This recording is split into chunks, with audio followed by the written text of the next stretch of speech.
You're listening to the Appleton REIA podcast, a podcast dedicated to understanding the latest tips, tricks, and techniques to be successful in today's market of real estate investing. Appleton REIA podcast. Get ready. Here's the next episode. Well, hey, we are back together again for the Appleton REIA podcast. My name's Dan. She's Jackie. How you doing? Doing awesome. Yeah. Got some fun weather coming our way. You know, this is the time of year, so it's here changing. we are. It's not to be, unexpected that we aren't going to get colder, and eventually that white stuff. Yes, there's been some on the ground by now. So There it is. the reality is, in Wisconsin, that's part of our life. Yep. You know. So nonetheless, we are here to talk about almost every time as this time of the year comes around, Jackie. We've been doing this podcast now for a few years. We have. Time flies. It does fly, Time right? flies, yeah. It always seems like goal setting is kind of like the end You know of the it's year coming. topic, right? Yeah, you know it's coming. So the last few years we've talked about that, but this year is a little bit different. Yeah.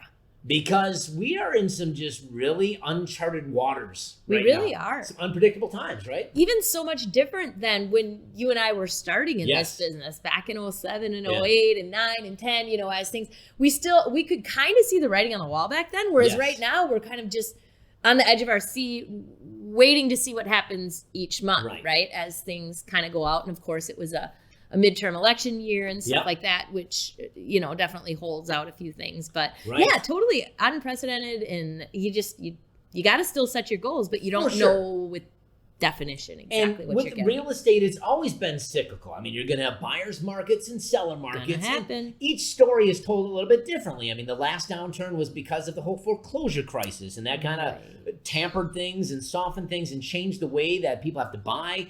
Obviously, now we're coming into a different world in which inflation is quite high, interest rates are higher, and the way that people acquire properties is becoming limited. Some of the ways that we used to be able to do things, even just the typical home buyer, like the opportunities they had 6 months ago are not the same today, or if they are, the cost is so much higher that it's detrimental because most people are living paycheck to paycheck just because the cost of everything is so much more. So much more. Everything, not just the houses. Everything. Yeah, Food, gas, water, electric, you know, all of it. Every time we go to the grocery store, I just shake my head when I see the bill and I have a bag of groceries and it's like $100 for a bag of groceries. And I'm not My bag wasn't even full. Right. And I'm not talking like I'm getting high-end stuff here. Yeah, I mean, it's just the cost of where everyone is at today. So the reality is our dollar is going less further as it was before. So, you know, if we look at it and putting it back in a real estate investment world, I mean, today what we're going to talk about is really how can we set goals?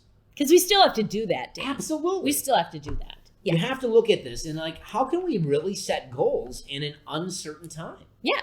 Because we always talk about, you know, the SMART goals, right? And being measured and specific and all that stuff.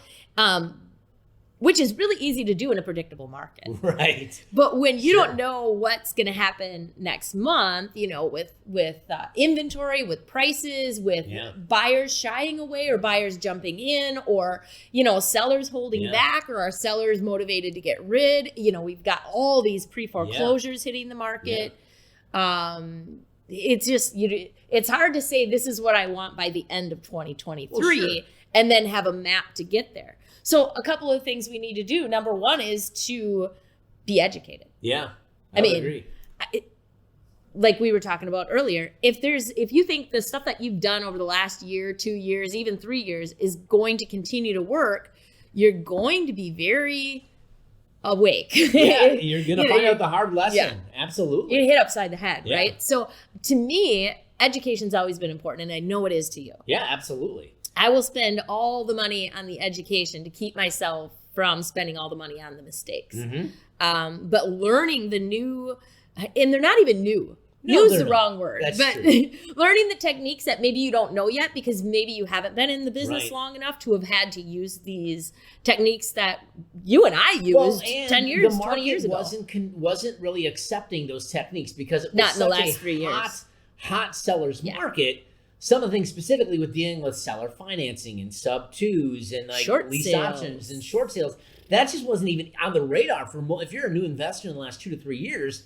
You'd be like, why would I have to do that, right? I can just buy I mentioned a a short sale to someone. They're like, what's that? I'm like, wow, have we come in a circle? Yeah. Like an investor doesn't know what a short sale That's is. crazy. But remember, that was like the big thing for a really long time. Oh, my word. Yeah. There's investors that made a fortune of money on the short sale game back from Yes. 2008 to 2012, 13, and just recently when that shriveled up because there was no more inventory in that. But I mean, they saw the opportunity, they took advantage of it. Right. Yeah. And that's the whole point. See where the opportunities lie, get the education, and then take advantage of it. You know, Absolutely. all of us can be super prosperous in real estate no matter what the market's doing. The market shifts, meaning we have to shift. And it's really not that big a deal as long as you're fluid. You know, I guess that's number one. That, you know, that's going to trump it all, is stay fluid. Keep your finger on the pulse of the market. And so some of the ways that we can do that would be locally. Yeah, absolutely. Talking with other investors, with our local realtors, watching the numbers in the market, like what is the change as far as inventory? Yeah. You know, are there more houses in inventory? I just got a report this morning that said year over year right now in our local market, we're 33.5% more houses on the market than this same time last year. For sure. That are available for sale, not under contract. Absolutely. That's a third. That's a lot. That's a lot. And we've been at an inventory shortage for how long? A shortage. Yeah. We had more buyers than sellers, and now we Correct. have more sellers, and they're like, where's all the buyers? And Right. to be honest, some of these sellers still aren't aware. Well, Like they that's think part of this. So it's going to go. that's one of the things I want to really point out, that this is important, Yes. guys. As you're talking to sellers right now, Yes. you need to educate them, because there are certain people that just think, oh, I can put my house on MLS and it's going to sell. And Or I on don't- Facebook. And I'm going Right. to sell it myself in a day. Those days are not here. And there's a lot of realtors who've done very Mm. well over the last few years, but they've been, I'll be honest, Yep. they've been order takers. I mean, they've been able to just take a property, put on MLS, and they didn't have to work Gone. much to sell. The really good agents right now are going to earn their keep, because they're going to have to do more to market these properties and really stick it Yep. out there, right? But from a seller standpoint, you need to let them know, like, listen, things are changing. We're not in the market we were 3 to 6 months ago. It's changing quickly and fast. And a lot of times what I do is I just reference the facts of the world. Interest rates are higher, the cost of living, inflation. That is softening the market.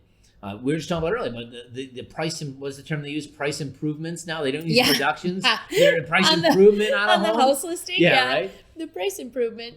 We haven't seen that in how many years? And now that's pretty relevant, or common. pretty prevalent, I should say, with a lot of properties now, even the nicer ones. Yeah, and even when, you know, as an agent sitting with a seller, that seller has this price in mind, right? Yes. And the agent's like, well, this is kind of where we need to be right now. And the seller's like, well, I'm not going to list it for less than X. Correct. So the agent takes the listing, Yes. lists it at X, proves out to Mr. Seller that nobody's interested at that price anymore. Right. Hello. Right. And then they have to do the price improvement Correct. and lower it. And I'm seeing a very common $20,000 reduction. Oh, yeah, absolutely. You know, Especially on that $200,000 and above price range, that's Yeah. not uncommon at all. yeah, but you know, so I guess I shouldn't jump because that would be talking about two things at once. But, you know, the other people obviously you want to stay in touch with are not just your local market, Right. but also your national Absolutely. market, your realtors, your lenders, your other investors, your big podcasters. Right. You know, just keeping your finger on the pulse of movements with the Fed, you know, and rates and inventory and all of it. Well, and that's important too, because if you're listening to this, we're in Northeast Wisconsin, right? Which a majority of our listeners are in. Historically, we're a little bit slow lagging We are. from the national trends. Now, in the world and information, we get stuff quicker. It probably moves faster than it used to. But, I mean, if you talk about any of the big markets, I know some investor friends that are in D.C., that are in Texas, that are in Florida, that are in California. I mean, these big markets where there's big swings, they're really taking some hits. I mean, they're taking $70,000, $80,000 hits on some stuff where they thought they were going to make a profit. Now, granted, they're making $120K, and now maybe they're only making 30 to 40, which for us seems awesome. All I'm saying is the market's shifting there. It's going to catch up here. Right. We just may not be seeing it yet, even though we're a stable market in the Midwest. Good job. I mean, that's a positive thing with where we're at, which ties into just some of the strategies you can look at. But just know that, you know, even though you may not be seeing it per se locally, it's happening and it's going to come. So just be ready. As you're putting your goals together, you have to be willing to put yourself, get educated, as you talked about, Jackie, but then apply that education. the most important part. Yeah. Yeah. And the thing that's really cool is there are so many people in our local market, in every market, that have gone through the ebbs and flows of real estate already. Absolutely. So if you're learning something new, rather than just going out there and failing at it, while you're putting it in practice, go somewhere like a REIA, go and join a group, meet up with other investors, run things by them, or even better yet, joint venture with someone who's done it before and learn hand in hand as you have success. I would agree. I mean, that is so key, because you're going to run into more opportunities where the traditional cash sale is just not going to work. Yeah. So if you can have some other investment opportunities in your pocket, like seller financing, sub 2, the reality is you don't need to know all the nuances of it. No. But like Jackie said, you come to a local meetup or a REIA group, find out who does know that, who has done them, and just say, listen, if I find an opportunity that would work, would you be interested in joint venturing with me? Any knowledgeable investor would be like, absolutely. Of course. And specifically in our group, there's just a ton of people who have that experience that if you at least ask them, and if they brought a good opportunity, I know you and me, Jackie, both would be like, let's do it. Yep. Let's get it done. Yep. So then going back to your, the $200,000 home, I guess I wanted to make sure that I took the opportunity to share that a lot of the buyers that are still in the market, because people say, oh, why would a buyer want to buy a home in this interest rate? Didn't they all already buy houses when the interest was low? No, there's always buyers. There's people moving. There's people getting out of their parents. There's people coming of age. There's people divorcing and needing their own places. But here's the cold hard truth. A lot of buyers didn't get to buy a house because they kept getting outbid 100%. And they got tired and went away and signed a 1-year lease. And those leases will come up as long as if you're dealing in a house where even with the interest rate, their mortgage, their PITI is going to come out to the same or less than what they're paying for rent. Remember, rents are still high. Rents aren't going backwards. That is true. They are going to buy your house all day long. Yep. So just being knowledgeable and fluid enough with the market to know what that price range of house is and trying to deal in those homes all day long. And you can wholesale them. Right. So maybe the wholesaling to another investor, the numbers don't work as well as they did, but wholetailing, right? So wholesaling to a retail buyer, maybe a fluff and puff, or maybe you do nothing to the house, but you're still the best house in the price range, and someone can get into that neighborhood, can get into that house, and they can fix it up themselves, or maybe it doesn't need fixing up, just a little cleaning and live in it. So those are going to be stellar opportunities for a long time. That isn't going to change. No, I agree. I think those are opportunities that can do very well. And your biggest buyers list is always going to be MLS. I mean, you can't compete with that. You can't. So you have the retail buyers and the investor buyers. So if you can obviously have a property where you can transact, you get maybe some transactional funding if you have no cash, and then get it on the market, or a short-term loan that you're ultimately going to wholesale with, or a hard money loan. There's people that will do that all day if you have the numbers work, right? So I mean, that's a great strategy. Like, if you're not doing that today, as you're looking at your goals for 2023, maybe you want to look at peeling off some wholesales, right? Yeah. And pulling these ones down where you can actually pay more as a buyer, right? Right. Knowing that if you look at the numbers, all right, listen, I can make $15,000 after I close on this. I have realtor fees, stuff like that. It makes sense for them where you could pay versus the traditional cash offer. Maybe you're paying closer to that 70 because it's a nicer home. You're at 70% ARV versus where you have to be at like 60 to 50 if it needs a lot of work, right? Exactly. So that's an option. And some other strategies you can look at is right now, maybe if you aren't necessarily in the buy and hold market, I think you need to start putting some of that in your portfolio. Yeah. And if that was in your past goal, but the market was just so juicy, you couldn't stand to hold it because you knew you could make, 40, 60, 80,000 just turning it over. Now's a great time to get out there and cherry pick some deals and hold long term, get your tax benefits. Rents are still super strong. Well, and there's always tired landlords. There's always going to have these people that have these properties that shouldn't be landlords. And perhaps now is just the time they have that crappy tenant that they're going through that eviction, and now they need to get rid of it, right? There's always going to be those people in the marketplace. So no matter if interest rates are at 10% or at 3%, there's always going to be people that need to sell like that. So that's a great opportunity where if you have the right marketing out there, that you can find a great rental play, bring it into the fold. You're in a good equity position. You're getting solid rents. You put the money into it, invest into those properties. The reality is, we may not see the appreciation of like 10, 15, 20% we've been seeing, but still 3 to 5% is typical the year over year appreciation. You hold that thing for 5 to 10 years, you have a nice little investment nest egg there that's helping you build long-term wealth. That, and I mean, you still have the cash flow every month 100%. And the tax benefits. benefits, right? I mean, if you're doing other things too, and you're creating, big capital gains, right? You're creating gains, income gains.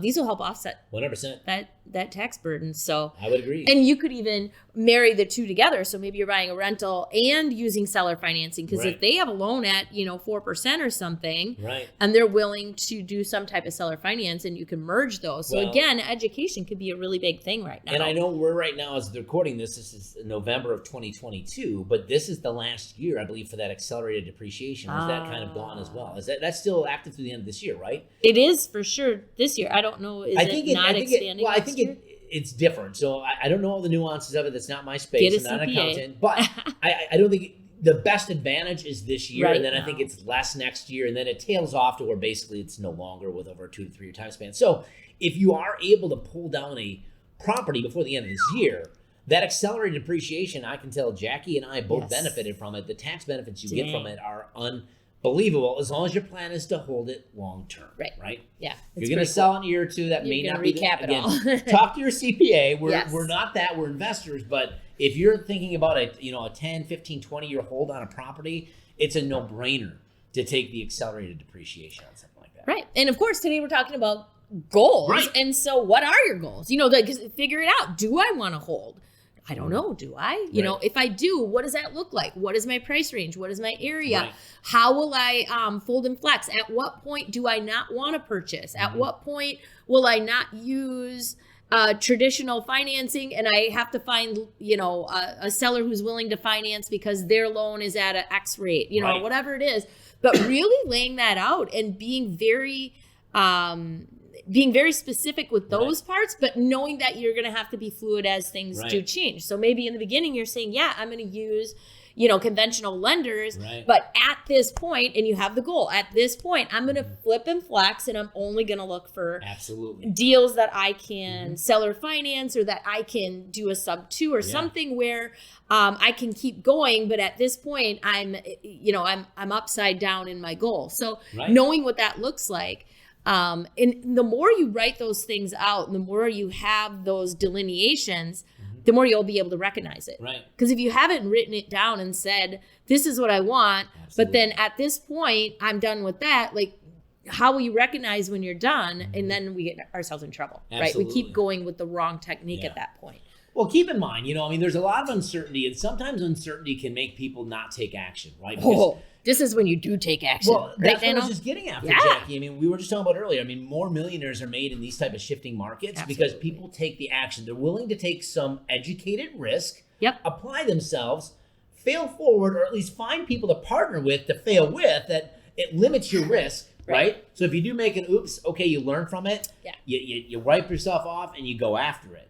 But the reality is real estate is one of the best things to be in, because there's always people needing places to live, whether it be from a rental or an ownership standpoint. So there's always a need for the product that we offer. Of course. And the great thing is there's just more options now. We're talking a little bit about seller financing and talking about rates. That is the only positive thing with higher rates right now, because most of the sellers you're talking to are locked into 2, 3, 4% interest rates.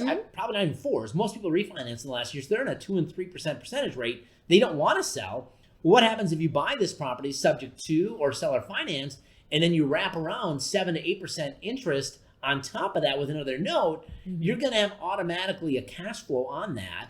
So, that may be blowing your mind a little bit of what that all means. Education. But that's where the education comes, or you find people that know how to do that. So if you can find someone that's at least open to saying, listen, would you be willing to be creative? I can give you closer to a retail offer. Can we get creative in how we structure this? And if they say yes, that's when you need to have in your little back pocket or in your phone the handful of investors that know how to take these deals down, and you bring them online. So that's how you do that, right? So this is a time of opportunity, but it all comes back to what we talked about earlier: educating yourself, applying the education, networking, and then putting the plan together that as you look at your 2023 goals, you're having maybe 1 to 2 new techniques you've never done before, but you're willing to implement and take action on, right? Absolutely. And that's the whole thing. Lay out, make sure you don't just set the big goals of the bucket you're filling. You have to lay out your action steps too. 100%. And you have to be able to keep your finger on that pulse and know when you have to pivot. Correct. And be quick to pivot. Yes. Be very quick to pivot, because those who do it first, right? You're first to the game. Yeah. And that's, that's definitely where you win. And that's why, more millionaires are made in these shifting times. But being aware and, don't keep dragging out the stuff that doesn't work, because that's where we lose money. And that's where a lot of people lost back in the, Absolutely. And it comes back to what we talked about earlier. Jackie mentioned this. If you continue to do the same things you're doing last year into this next year, it's going to be a very miserable time. And you may end up folding up shop. So you have to be willing to pivot, try new things. And when those things don't work, you have to pivot from that, right? Yeah. Learn what's going on in the marketplace, have your pulse on it, and then change with it. So no one has a crystal ball to know exactly what that looks like. But if you're willing to be fluid in times like this and take massive action when necessary, that's when you're going to see success. Have a plan. Mm-hmm. Those are plan, our goals. Do, review, right? Yes, plan, do, review. That's always what we've got to do. But, have that plan, but then be, stay on top of that plan. Have those action steps and know when you need to change it. Don't be afraid to change it. Goals are goals, but how you get there, as long as you get there. Yeah, absolutely. But make sure that you know what those action steps are and be quick to pivot, and if you got to change those action steps to still get the goal, don't be afraid to do that. Don't feel like you're failing. Don't, you know what I mean? And if you have to go out and get more education, or you have to get yourself around people who have been there, done that, and can help you do it too, then do that. Yeah. Because this is a very exciting time. Agreed. And if you look at it through that lens of opportunity versus the pessimistic side of like, the world's falling in, trust me, we can look at a lot of things and get very discouraged, but you can also get very excited. So case in point, this is a time more than ever to be networking with other individuals. And I can't say enough, you need to find a local club. If you're in Northeast Wisconsin, come to the Appleton REIA, AppletonREIA.com. You go there, find out the next date of the next meeting, where it's going to be at right now at Holidays off Richmond Street, a phenomenal location. Their food is dynamite. Super good. Cool bar. We're upstairs. We hang out, have a good time, network. And of course, that's where the business happens, the post meeting, right? Right. So if you want to know topics, speakers, I know, Jackie, you're working on a slew of some great people that are going to be coming and educating us, or just even the straight networking times that we have to meet with other local investors right now is so important that you don't miss out on these times. Mm-hmm. You know what's going on in your own market, right? This is where you can find those people to do some of that creative stuff you don't understand today. So I highly recommend going to AppletonREIA.com. Never been there? First time is free. Print out your visitor's pass. Come check it out. Otherwise, by becoming a member, there's just a slew of benefits that will pay for themselves over the time of what the menial membership is for what it's an investment into you, right? And it's a tax write-off. So check it out, right? Professional membership. But yeah, and always keep it here to the Appleton REIA podcast. You'll have more great podcasts like this where we help educate you to become a better investor, be more savvy, make more money, right? That's the whole point of empowering you guys to become better at what you do and own your craft. So until we talk next time, guys, thank you so much for listening. We appreciate it. Have yourself a good one. See ya. You've been listening to the Appleton REIA podcast. For more information and other episodes, visit us at AppletonREIA.com.